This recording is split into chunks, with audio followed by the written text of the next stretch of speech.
Bismillahirrahmanirrahim. Alhamdulillahirabbil alamin wassalatu wassalamu ala sayyidil mursalin wa ala alihi wa sahbihi ajma'in. Rabbi syrah li sadri wa yassir li amri wahlul 'uqdatam min lisani yafqahu qawli.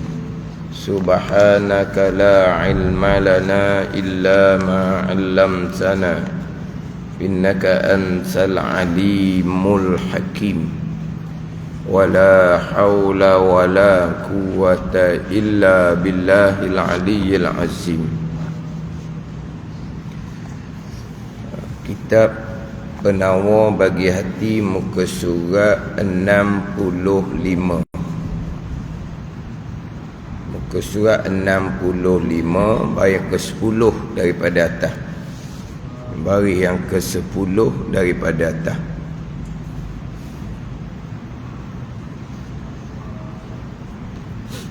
Qala al-muallifu rahimahullahu ta'ala wa nafa'ana bi'ulumihi amin. Yang kedua daripada 5 perkara yang menjadi sebab bagi israr, iaitu mengekali atas mengerjakan maksiat, sukar meninggalkan kesedapan dan keinginan. Sukar payah meninggalkan kesedapan dan keinginan nafsu. Dan obat sukar meninggalkan kesedapan dan keinginan, bahawa berfikir ia seseorang bahawasanya jika doktor yang kafir menyebut baginya akan air sejuk,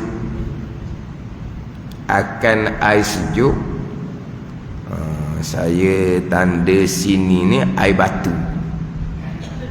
Air sejuk saya tanda di bawah tu air batu. Pantang bagi penyakitnya dan memberi mudarat oleh air sejuk itu akan penyakitnya. Nescaya meninggalkan ia seseorang akan air sejuk itu, sekalipun bersangatan ingin ia seseorang kepada air sejuk. Maka hendaklah mengetahui ia seseorang akan bahawasanya Allah Ta'ala dan Rasulnya lebih benar daripada doktor itu, dan seksa api neraka lebih pedih daripada mudarat kesakitan yang disebabkan air sejuk itu. Yang kedua daripada 5 perkara yang menjadi sebab bagi israr, iaitu tetap mengerjakan maksiat, yang mana perkara yang menegahkan daripada taubah adalah kerana israr. Yang menegahkan daripada taubat, sebab yang menegahkan daripada taubat adalah israr. Israr dengan makna mengekali, tetap dan mengekali mengerjakan maksiat.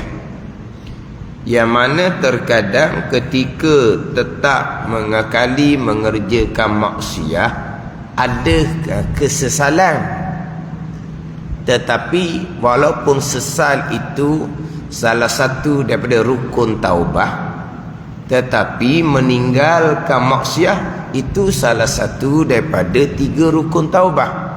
Hati menyesal sekalipun tapi meneruskan pekerjaan maksiat, maka tidak dinamakan orang yang bertaubat. Jadi yang menjadi sebab tertegahnya dia bertaubat adalah kerana israr, kerana mengekali atas maksiat. Kenapakah, apakah sebab menyebabkan seseorang mengekali atas maksiat? 5 perkara, 5 sebab.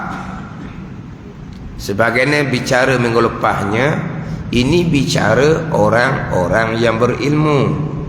Sebab bicara taubah adalah daripada mereka yang berilmu. Man la yutilbal in falaysa bitaib. Sesiapa yang tidak menuntut ilmu tidak dinamakan orang yang bertaubah. Tanpa ilmu tidak ada taubah. Sebab mengekali jahil fardu ain tu sebesar-besar dosa, sekeji-keji dosa. Tak ada taubah langsung. Walaupun duduk di masjid sekalipun, walaupun rupa insaf sekalipun, sentiasa menangis di hadapan Allah Ta'ala sekalipun, itu bukan taubah.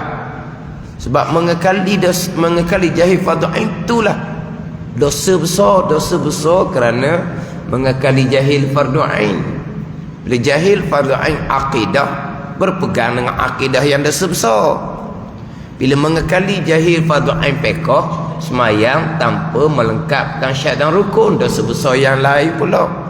Apabila mengekali dosa besar, apabila mengekali jahil fardu ain tasawuf, akan mengekali dosa besar riya, ujub, takabur. Puncanya kerana mengekali jahil fardu ain. Untuk memastikan orang yang beragama lengkap Islam, iman dan ihsan dengan pegangan yang sebenar, dengan ketaatan ibadah zahir batin yang sebenar, umbinya adalah ilmu fardu ain. Itu umbi dia. Umbi dianya balik kepada ilmu fardu ain untuk menjadi mereka-mereka yang beriman dan mereka-mereka yang beramal soleh. Mereka yang beriman, mereka yang lengkap fardu ain ilmu tauhid.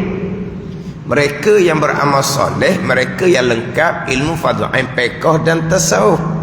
Barulah mereka yang beriman dan beramal soleh, lengkap agama Islam, iman dan ihsan. Jadi tanpa ilmu tidak ada bicara agama, sama telah nak bicara taubah. Walaupun tadi nampak insaf, menangis, itu bukan taubah. Tapi ilmu bukan taubah. Dan kitab Minhaj, ilmu akabah yang pertama, taubah akabah yang kedua. Itu susunan dalam kitab Minhajul Abidin. Sekarang kita bicara sifat mahmudah yang pertama dan kita pernah bagi hati. Sebelum tu sifat mazmumah 10 perkara.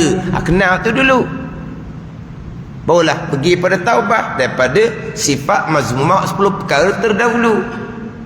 Sebelum membicarakan 10 sifat mazmumah, membicarakan hak berkaitan dengan anggota yang 7. Mata, telinga, lidah, perut, faraj, tangan dan kaki.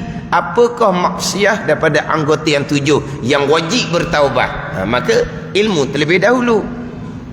Kemudian sebelum tu ikut susunan ilmu fiqh. Bertaubah daripada dosa besar kerana meninggalkan sembahyang contohnya. Yang mana terkadang meninggalkan sembahyang ni orang yang tidak menyangka ia meninggalkan sembahyang. Tiba-tiba dia meninggalkan kesembahyang kerana jahilnya ilmu fardu ain bab taharah, contoh haid dan nifas. Itu contoh mudah. Jahilnya fardu ain bab taharah, haid dan nifas, akhirnya dok sembahyang dalam keadaan sudah berkewajipan sembahyang kerana jahil bab hukum haid dan nifas. Itu contoh. Kemudian sebelum dia ada ilmu fiqh pula ilmu tauhid. Tauhid, fiqh, tasawuf, ilmu tauhid. Nak bertaubat yang pertama berpegang dengan akidah Ahlussunnah wal Jamaah. Memelihara, membersihkan hati daripada akidah yang terpesong. Itu hak mula-mula sekali. Umbinya adalah ilmu fardu ain, tauhid, fiqh dan tasawuf. Tanpa ilmu tidak ada taubah. Man la yutibal ilm falaysa bitaib. Mereka tidak minta ilmu, tidak ada bahagian taubah. Ilmu ada dah ni. Ilmu ada dah. Kenal dah dosa dan pahala, tetapi masih lagi mengekali atas dosa. Macam sebut minggu lepas lah, dosa akidah insya-Allah lah tak ada. Dosa bab fiqh insya-Allah lah tak ada. Semayang pasti dilengkapkan dengan syarat dan rukun. Hak dosa mana ni? Dosa mata, dosa telinga, dosa lidah, dosa perut, dosa faraj, dosa tangan dan kaki. Lepas tu dosa mana lagi? Mengekali riya, ujub, takabur, hasad, hubul dunia, kasih akan dunia, hubul jah, kasih akan kemegahan, sifat bakhil, bakhil daripada kewajipan-kewajipan agama. Ni hak sifat-sifat kecelaan. Hak ni hak berilmu terkadang mengekali, contohnya riya, ujub dan takabur. Berilmu akidah insya-Allah tak ada dah dosa akidah. Ni hak tasawuf. Hak batin, hak zahir, mata, telinga, lidah tu lah hak zahir. Perut, faraj, tangan dan kaki itu hak zahir. Berilmu tetapi mengekali atas maksiat. Kenapa kali tak maksiat? Kerana 5 perkara. Yang pertamanya kerana seksa yang dijanji oleh Allah tu bertangguh kemudian. Bukan kata buat dosa dihukum sekarang. Tidak. Lepas tu apabila sebut biar ni hak hukum 5 tu lah. Wajib. Wajib ni apa dia? Ma yusabu ala fi'lihi wa yu'aqabu ala tarkih. Wajib ni barang yang dijanjikan pahala apabila mengerjakan dan diseksa apabila meninggalkan. Dijanji seksa, bukan diseksa. Tak ada kena seksa-seksanya tinggal kewajipan. Wa yu'aqabu ala tarkih, dan diseksa atas kerana meninggalkan kewajipan. Dijanji seksa pada hari akhirat bertangguh. Wa yu'aqabu ala tarkih, dan diseksa kerana meninggalkan kewajipan. Tinggal semayang kena seksa lalu dah. Rebah lalu dah. Tengok perkara maksiat, makna diseksa lalu dah. Mata jadi sakit contohnya. Dak, wa yu'aqabu ala tarkih, dijanji seksa kerana kerana meninggalkan kewajipan. Dijanji seksa tu bila? Hari akhirat bertangguh. Kemudian tabiat manusia ni dia buat ringan, buat mudah. Perkara yang bertangguh dia buat ringan, buat mudah. Itu tabiat manusia. Waktu macam mana nak mengubati ni? Hak tabiat manusia ni bermudah-mudah dengan barang yang bertangguh. Kena ingat, sentiasa kena ingat bahawa masa yang akan datang, bertangguh akan datang, hampir. Pepatah Arabnya, kullu atin qarib walau mi'ata am. Perkara yang mendatang, perkara yang mendatang hampir, walau mi'ata am, walaupun 1000 tahun. Walaupun 1000 tahun. Sebab apa? Sebab pada pergi. Hak jauhnya bila? Hak lepas. Mana hak jauhnya? Hak tadi jauh dah tu. Hak kemarin lagi jauh. Hak tadi dah jauh, sekejap baru jauh. Sebab apa? Sebab masa sudah menjauh. Baru tadi jauh. Hak akan datang walau mi'ata'am, walaupun 1000 tahun sekalipun, hampir. Yang mendatang itu hampir. Kemudian kita kena fikir, ingat balik pula bahawa mati kita tu hampir. Sebab mati kita pada masa akan datang. Pada masa akan datang hampir. Kalau kata mati 10 tahun lagi, hampir. 20 tahun lagi, hampir. Tapi matinya bila-bila masa. Dalam fadul takdir tahu mati 10 tahun lagi. Hampir. Sebab apa? Sebab masa pergi kepada hak mati 10 tahun lagi tu. Mati kita bila-bila masa tak tahu bila. Mati sahaja tanpa bertaubat kepada Allah Subhanahu wa taala, dijanjikan seksa di alam barzah. Dijanjikan seksa di alam barzah. Jadi sebab yang pertama, kenapa mengekalkan atau mewujudkan maksiat, kerana seksa dijanji itu bertangguh, bukan segera. Itu sebab yang pertama. Yang kedua, daripada 5 perkara, 5 sebab, sukar payah meninggalkan kesedapan dan keinginan. Kesedapan dan keinginan. Maksiat mata, maksiat telinga contohnya. Maksiat mata, bagai-bagai perkara yang dilihat, yang diharamkan oleh Allah, kenapa payah nak tinggal? Kenapa? Kerana nafsu suka. Dengar yang melalaikan, kenapa sukar untuk meninggalkan? Nafsu suka. Nafsu suka. Ni cerita hak maksiat ni. Ni cerita hak maksiat. Hak melalaikan tak cerita ni. Berjam-jam kadang-kadang masa dihabiskan dengan perkara yang melalaikan.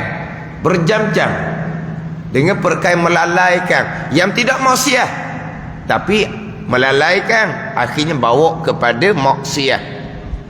Kenapa sukar untuk meninggalkan? Kerana keinginan nafsu.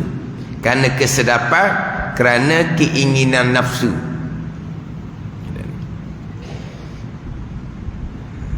Dan obatnya, macam mana obat nak menghilangkan kesukaran, kepayahan, meninggalkan maksiat yang ianya kesedapan dan keinginan nafsu ni? Bahawa berfikir ia, bahawasanya jika doktor yang kafir, doktor yang kafir, dia memang doktor ni eja dengan kaf dah, dengan kaf, doktor bukan dengan kaf, kaf, eja dengan kaf. Bahawasanya jika doktor yang kafir, lebih lagi doktor yang muslim, ni doktor yang kafir, jadi sebut oleh pengarang ni doktor yang kafir. Maknanya kita ikut doktor ni, walaupun doktor ni doktor yang kafir sekalipun.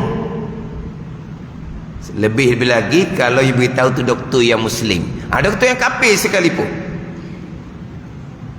Bahawasanya jika doktor yang kafir menyebut baginya, bagi seseorang, akan air sejuk atau air batu pantang bagi penyakitnya, penyakit seseorang, dan memberi mudarat oleh air sejuk itu, dia akan penyakitnya, nescaya meninggal ia seseorang akan air sejuk itu, sekalipun bersangatan ingin ia seseorang kepadanya, kepada air sejuk. Sebab apa? Sebab seksaannya, seksa sakit itu sekarang, segera. Maka walaupun ingin sekalipun, doktor kafir pesan, air sejuk, air batu ni pantang, tinggal segera, walaupun nafsu sangat ingin, suka pada air batu. Tapi dicerita dengan doktor kafir ni, sekalipun turut membenarkan, ikut akan perkataan doktor kafir. Kalau doktor Islam sama telah lah, dia hukum pekoh lah, hukum pekoh. Contohnya, ini cerita bab, contoh ni minum, ni contoh. Doktor menyatakan bahawa penyakit kita ni tak boleh kena air. Contoh, untuk berwuduk ke, untuk mandi wajib ke, maka kita wajib berpindah kepada tayamum dengan debu. Dalam mazhab Syafi'i kitanya sama dengan mazhab Maliki, walaupun doktor yang beritahu tu doktor kafir sekalipun. Ada pun mazhab Hanafi, mazhab Hambali, nak berpindah daripada air berwuduk mandi wajib ni kepada tayamum ni, syarat doktor yang memberitahu mudarat menggunakan air, syaratnya doktor Muslim. Itu mazhab Hanafi, mazhab Hambali. Mazhab Maliki, mazhab Syafi'i kita, walaupun yang beritahu tu doktor kafir sekalipun, hukum pekoh terima. Doktor kafir ni kata tak boleh pakai air. Nak berwuduk, nak mandi wajib macam mana? Wajib berpindah kepada tayamum dengan debu. Doktor kafir tu sekalipun diterima. Apa yang dikatakan doktor kafir tu diterima dalam hukum pekoh mazhab Maliki dengan mazhab Syafi'i. Tapi seeloknya carilah, tanyalah doktor yang kedua pula, hak Muslim pula. Sebab mazhab Hanafi, mazhab Hambali tak terima, melainkan mesti doktor tu doktor yang Muslim. Ni bab air berpindah pada debu. Ni setakat minum air sejuk tak minum air sejuk je ni. Ni maknanya daripada asalnya wajib berwuduk, nak pindah dengan debu tayamum ni kena cukup syarat. Mana syaratnya? Mudarat. Mudarat ni cerita siapa? Cerita doktor. Doktor ni doktor Muslim ke tak ni? Mazhab Syafi'i, Maliki tak apa, doktor kafir pun ada gitu. Sebab nak pindah ni daripada wuduk kepada tayamum. Ni bab minum air tu je, buat contoh. Ada ni. Kalau balik pada hukum pekoh lah. Tapi cuma cerita ni bukan cerita ni bab masalah minum air je. Nak ceritanya kalau doktor kafir menyebut baginya akan air sejuk, air batu tu pantang bagi penyakitnya dan bermudarat oleh air sejuk itu akan penyakitnya. Nescaya meninggalkan ia seseorang akan air sejuk itu sekalipun bersangatan ingin ia seseorang kepadanya kepada air sejuk. Kenapa ni? Kerana takut kemudaratan yang akan kena atas dia kalau dia minum air sejuk, air batu juga. Maka dia pun ikut perkataan doktor. Doktor kata mudarat kena pantang daripada air sejuk, air batu. Maka hendaklah mengetahui dengan yakin akan bahawasanya Allah Ta'ala dan Rasul lebih benar daripada doktor itu. Benar pada apa ni? Pada janjian seksa daripada Allah dan Rasul. Bahkan kalau engkar, jatuh kupur pula.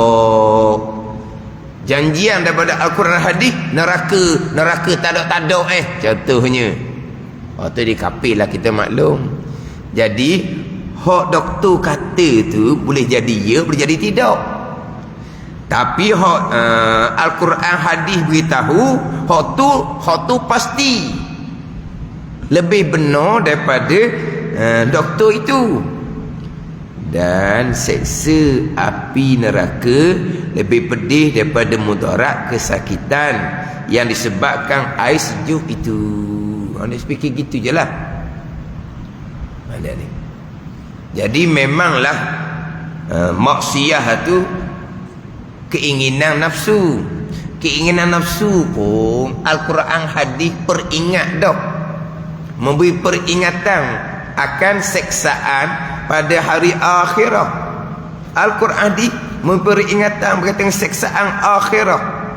Dalam Quran, dalam hadis didatangkan ayat-ayat, hadis-hadis yang berbentuk tarhib, yang sangat menakutkan. Yang sangat menakutkan.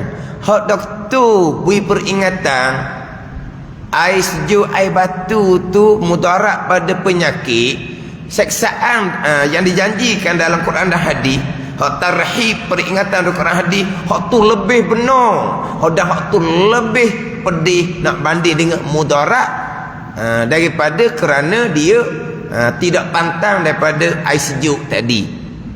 Tapi bukan kata tak pantang, pantanglah untuk mudarat daripada penyakit dia tu. Tapi nak ceritanya, hak Quran hadis beri peringatan, hak ni seksaan ni, hak ni benar. Dan seksaan akhirah ni lebih daripada mudarat kesakitan kerana tidak pantang tadi.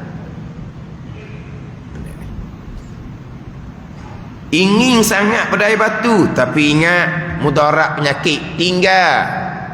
Nafsu suka sangat kepada maksiat, kena ingat seksaan Allah Subhanahu wa ta'ala.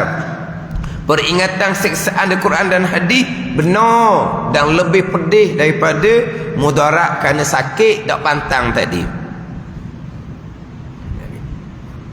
Ayat-ayat hadis-hadis yang berbentuk tarhib, yang memperingatkan, yang menakutkan, yang menimbulkan khauf takut kita akan Allah Subhanahu wa ta'ala.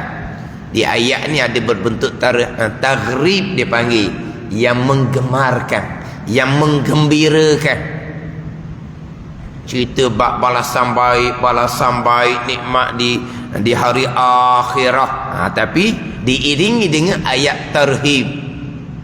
Jangan cerita hak sedap-sedap je, kena cerita hak sedap dan cerita hak menakutkan.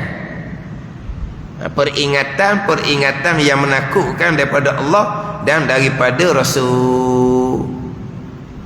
Dia panggil tarhib, satu lagi panggil taghrib. Taghrib ni ayat hadis yang menggemarkan, yang menimbulkan rajak harap kita akan kurniaan daripada Allah Subhanahu wa ta'ala. Ayat yang berbentuk hadis berbentuk tarhib memperingatkan, menimbulkan takut kita akan seksaan Allah. Walaupun maksiat ni sedap dengan nafsu, kena tinggal segera, sebab ingat akan janji seksa daripada Allah Subhanahu wa ta'ala. Dan menetapkan ia dalam hatinya akan bahawasanya apabila sukar atas seseorang, sukar atas meninggalkan kesedapan dan keinginan pada masa yang sedikit, pada masa yang sekejap. Atas dunia masanya sekejap sahaja, masa yang sekejap sahaja, maka betapa tiada sukar atasnya menanggung akan seksa api neraka dan atas luput nikmat syurga. Ni dia panggil istifham li taubih, dia panggil. Maka betapa tiada sukar atasnya menanggung akan seksa api neraka dan atas luput nikmat syurga. Bahkan sangat sukarlah untuk menanggung seksa neraka dan sukar untuk menanggung luputnya nikmat syurga. Yang pertama seksaan neraka, yang kedua seksaan kerana luput syurga. Ni dua seksaan dia panggil. Satunya neraka, satunya luput nikmat syurga. Itu seksaan. Kalaulah sukar nak meninggalkan seksaan kesedapan nafsu pada masa sedikit, maka betapa tiada sukar atasnya seseorang menanggung akan seksa api neraka dengan sebab mengekali atas maksiat, tidak mahu bertaubat, dan atas luput nikmat syurga. Atas luput nikmat syurga. Jadi maknanya kalaulah sukar nak meninggalkan nikmat syurga, macam mana untuk menghadapi seksaan api neraka? Itu lagi sukar. Seksaan kerana luputnya nikmat syurga, itu lagi sukar. Yang mana neraka ni masa yang panjang. Neraka akhirah ni masanya panjang. Satu hari di hari akhirah 1000 tahun tempoh masa dunia. Satu hari di hari akhirah dunianya 1000 tahun. Kita ni masa hidup atas dunia ni masa yang sedikit, masa yang sekejap. 100 tahun payah nak jumpa dah. Kalau 100 tahun sekalipun, baru hari akhirahnya 1/10. 1/10 lah. Sebab satu hari 1000 tahun dunia. Kita satu hari 1000 tahun dunia. Ni 100 tahun hidup atas dunia, sekejap sangat dan banding dengan hari akhirah. Sukar nak meninggalkan keinginan nafsu atas dunia sekejap. Macam mana nak menghadapi keseksaan neraka yang lebih panjang masanya dalam keadaan luput nikmat syurga? Tu lagilah sukar. Ummah dahulu hidup ratus-ratus tahun pun masa yang sedikit nak banding dengan hari akhirah. 1000 tahun dah kita 60 70 tu rebeh dah.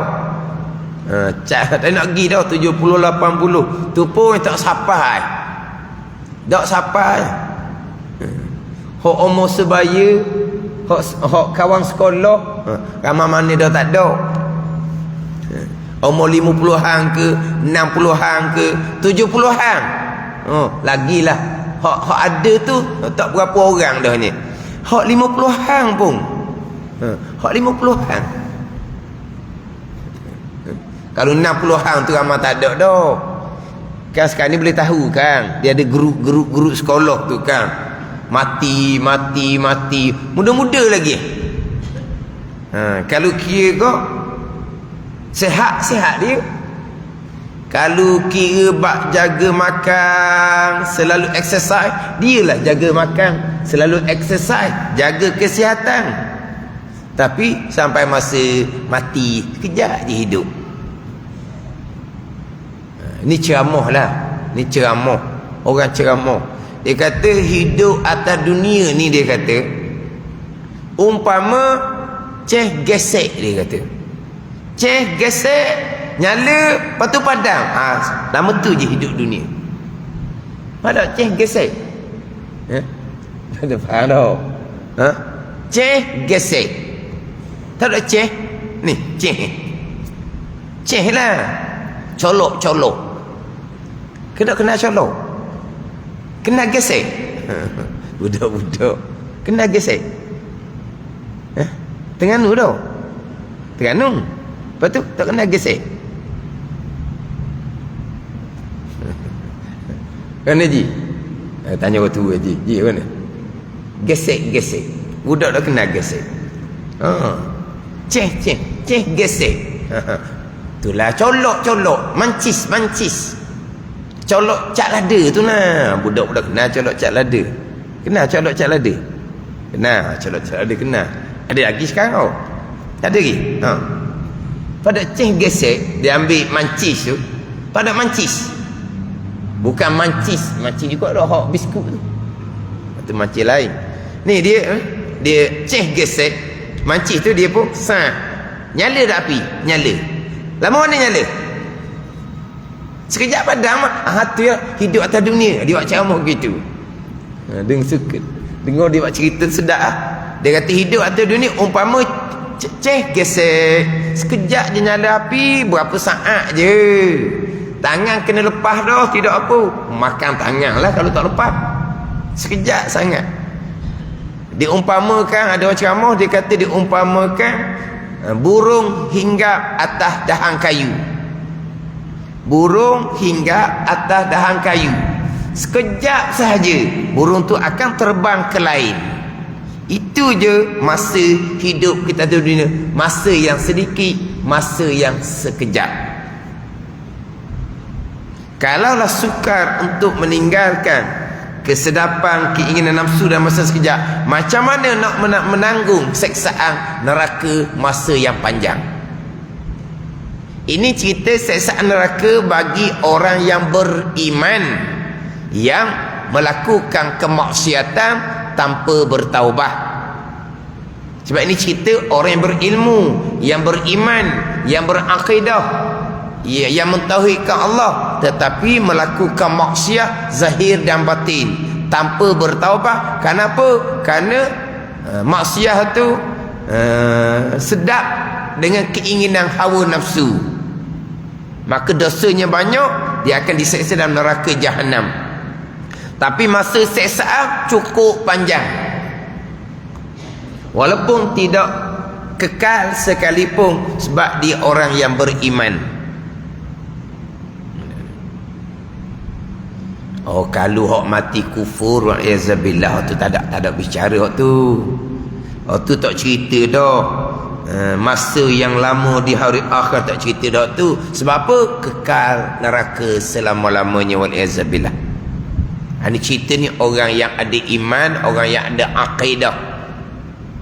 Orang yang berilmu, ada iman, ada akidah, tapi maksiat zahir batin tidak ditinggalkan. Sebab apa? Sebab sukar untuk meninggalkan kesedapan, keinginan hawa nafsu pada masa hidup dunia yang sekejap sahaja. Akhirnya akan menanggung siksaan neraka masa yang panjang, luput nikmat syurga dalam masa yang panjang.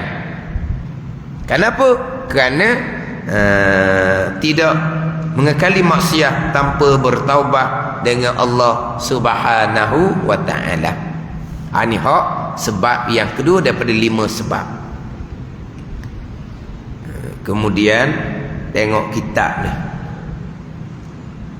Doktor Kapi satu dah, hukum pekoh terima.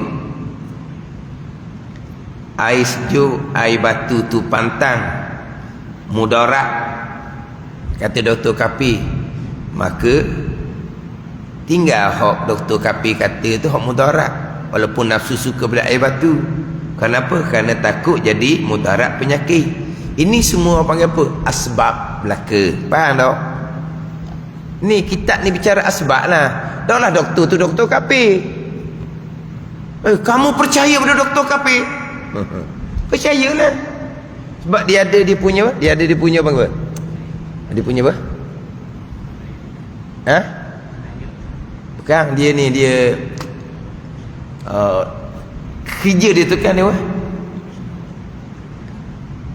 Dan kerja dia kan apa dia? Integriti apa? Kerja dia tu, kerja dia tu. Walaupun dia kafir, dia kena jujur dengan kerjaan dia tu. Apa? Mana percaya? Percaya pada Doktor Kafir. Percaya sebab tu pantang. Oh, percaya pada Allah, itu iman. Oh, pelik. Ada ni. Ni kena faham molek sekarang ni. Sebut percaya kau? Percaya kepada makhluk, tak percaya kepada Allah. Oh, ni sakit jiwa ni. Salah mengaji pesen ni. Percaya. Bukan makan berpegang. Tak sama dengan percaya akan Allah, percaya akan qada qadar. Itu bicara iman, bicara akidah. Percaya. Kamu percaya tak kalau dia yang buat? Oh, kalau dia buat saya percaya. Orang lain buat tak percaya, tak harap. Kalau dia buat saya percaya, saya harap. Percaya harap ke makhluk? Asbab. Ada ni. Oh, sekarang ni kan cakap asbab je, disyirikkan, dinafikan tauhid. Itu cuma tu. Itulah musibah daripada salah pengajian. Tauhid fardhu ainnya tak lepas, pergi cari pula tasawuf haqiqah. Ni dia seumpama ni. Penyakit seumpama ni. Ini cuma cerita asbab belaka. Cerita asbab. Pantang pun semua tu cerita asbab. Menjadi mudarat itu semua cerita asbab belaka. Hakikatnya, manfaat mudarat tu daripada Allah Ta'ala belaka. Manfaat mudarat daripada Allah Ta'ala belaka. An-nafi' ad-dar, Allah Ta'ala yang bagi manfaat, Allah Ta'ala yang bagi mudarat. Cerita pantang ni contoh dalam kitab Minhajul Abidin lah. Cerita pantang. Masa datangkan hadis nabinya, aslu kulli da'in al-baradah Wa aslu kulli dawain al-himyah, kata Nabi. Punca tiap-tiap penyakit ialah banyak makan. Dan punca tiap-tiap ubat ialah pantang. Ni. Yang jadi banyak penyakit, Nabi kata kerana banyak makan. Betul tak? Betul lah. Dan umbi kepada obat adalah pantang. Nabi kata pantang.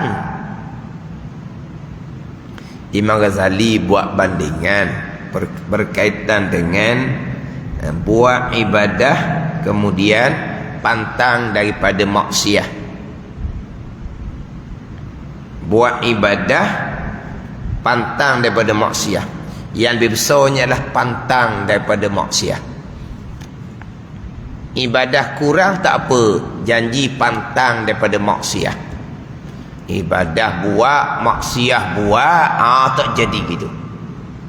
Ibadah kurang, hak kewajipan sudut ceritalah, bukan dok semayang, dok puasa ni.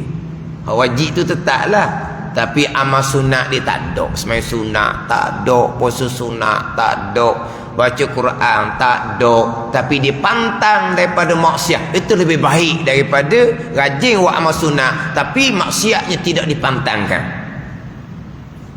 Hak comel sangat-sangatnya kuat buat ibadah, pantang daripada maksiat. Comel sekali lah tu. Hak nombor 2-nya, ibadahnya kurang tapi pantang daripada maksiat. Ibadah rajin, maksiat tidak pantang. Tu tak ada guna gitu. Maka buat bandinganlah dengan hak pantang dia, hak obat ni pantang. Maknanya kalau orang ni makan obat sungguh-sungguh, ikut jadual, serta pantang daripada benda yang mudarat, tu nombor 1. Dia bak makan obat, tak boleh makan obat. Dia tak boleh makan obat. Ada orang tak boleh makan obat. Kalau obat butir tu dia kena makan dengan roti lah, dia kena bubuh dalam kuih lah. Kalau obat butir. Kalau obat air langsung tidur. Pada ni. Kalau obat butir tu dia kena bubuh dalam roti, kena telang dengan roti, kena telang dengan kuih. Dia tak boleh telang, obat dia tak boleh telang. Dia dia kalau obat payah, tapi dia pantang daripada hok bisa, tak apa. Obat ikut jadual, makan bisa pun ikut jadual juga. Tak ada guna gitu. Pada Imam Ghazali buat bandingan. Buat bandingan macam mana? Dia bandingan hak nombor 1-nya kuat ibadah, pantang daripada maksiat. Tu nombor 1. Nombor 2, ibadahnya kurang tapi maksiatnya dia pelihara, dia pantang dia maksiat. Tu comel dah. Tak apa dah setara tu. Ibadah rajin, sembahyang sunat rajin, puasa sunat rajin, baca Quran rajin, tapi tidak pantang daripada maksiat. Maksiat mata, maksiat telinga, maksiat lidah, tak pantang daripada mengumpat contohnya. Tak ada guna gitu. Ada ni. Maka bandingannya tadilah, orang ni kalau makan obat nombor 1. Mana kalau obat air tu dijilat pula, disudu tu. Ni kalau jenis budak-budak jenis suka ke obat. Dulu kan obat budak sudu, sekarang ni obat dibubuh dalam tu, dia macam tarik tu kan. Kalau budak jenis suka ke obat atas sudu tu dijilat pula dah. Sukanya ke obat. Ada obat makan ikut jadual, dia pantang daripada bisa. Tu nombor 1. Tak apalah, malah makan obat pun tak apalah, tapi pantang. Tu nombor 2. Makan obat ikut jadual tapi pantang, tak ada pantang langsung. Hak hebat laginya, obat tak makan, hak bisa dia makan. Tu pun nombor 1 juga. Nombor 1 bawah. Tu nombor 1 juga. Ibadah tak sama sekali, maksiat semata-mata. Tu berat sekali. Tu berat sekali. Maknanya sekurang-kurang kata Imam Ghazali, pantang maksiat tu nombor 1. Pantang maksiat walaupun ibadahnya kurang. Tak apa dah. Pentingnya pantang daripada maksiat. Sebab tu sabar ketika pantang daripada maksiat boleh 600 pahala, 600 darajah. Sabar ketika mengerjakan ibadah 300. Tapi sabar ketika memelihara maksiat 600. Hak tu lebih besar, hak tu lebih sukar. Mana yang pentingnya pantang daripada maksiat, walaupun ibadah sunat kurang sekalipun. Lepas tu pergi pada hak datangkan hadis hak pantang tu. Nabi kata asal tiap-tiap obat adalah pantang. Jangan makan benda yang bisa. Tapi hakikatnya hak Tuhan belaka manfaat mudarat, itu asbab, itu syariah. Pada ni. Tapi nafsu punya pasal, oh sikit-sikit bisa, sikit-sikit bisa. Bisa tak boleh bekah, dia kata. Nafsu nak makan. Itu hakikat dia betul lah. Syariat kena jaga. Syariat kena jaga. Ini doktor kafir kata ni mudarat. Mudarat penyakit dia.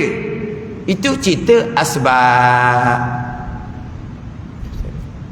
Percaya kata-kata doktor kafir sekalipun, ikut kata-kata dia. Tak percaya ke Allah, bak percaya iman kepada Allah, kepada qada qadah tu ada konsep doktornya. Oh, jenis salah pengajian tu gitulah. Jumpa sama-sama jenis penyakit. Jadi penyakit salah pengajian. Asbab-asbab dia tak kira. Asbab hakikinya asbab tu pun qada juga.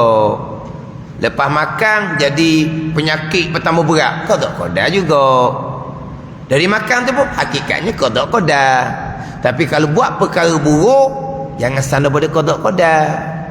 Saya makan bisa ni pun qada, jangan sandar perkara buruk kepada qada dan qadar Allah Subhanahu wa taala. Haram kita menyandarkan perkara buruk kepada qada dan qadar Allah. Hakikinya hak Tuhan belaka. Baik buruk hak Tuhan belaka, tu hakiki dia. Ambil ayat kita ni. Pantang daripada bagi penyakitnya dari mudarat oleh air sejuk itu akan dia akan penyakitnya. Ini semua bicara asbab. Itu hak yang kedua daripada 5 perkara yang disebab bagi israr, bagi mengkali atas maksiat. Mengkali atas maksiat lah menjadi sebab tertegahnya seseorang daripada bertaubat dengan Allah Subhanahu wa taala. Yang ketiga daripada 5 perkara yang disebab pada israr, mengkali atas maksiat, menangguh ia akan taubat itu sehari lepas sehari.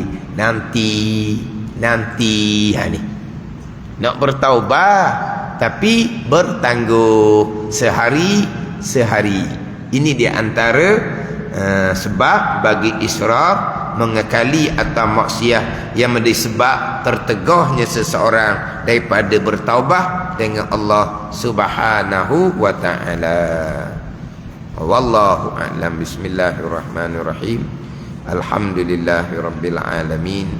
Wassalatu wassalamu ala sayyidil mursalin wa ala alihi wa sahbihi ajma'in. Allahumma iftah alaina futuhal arifin. Allahumma allimna ilma akdamin wa fahimna famas sabiqin warzuqna ruqat talibin. Allahumma zidna ilman wa alhiqna bis salihin. Wa sallallahu ala sayyidina Muhammad wa ala alihi wa sahbihi wa sallam. Walhamdulillahi rabbil alamin.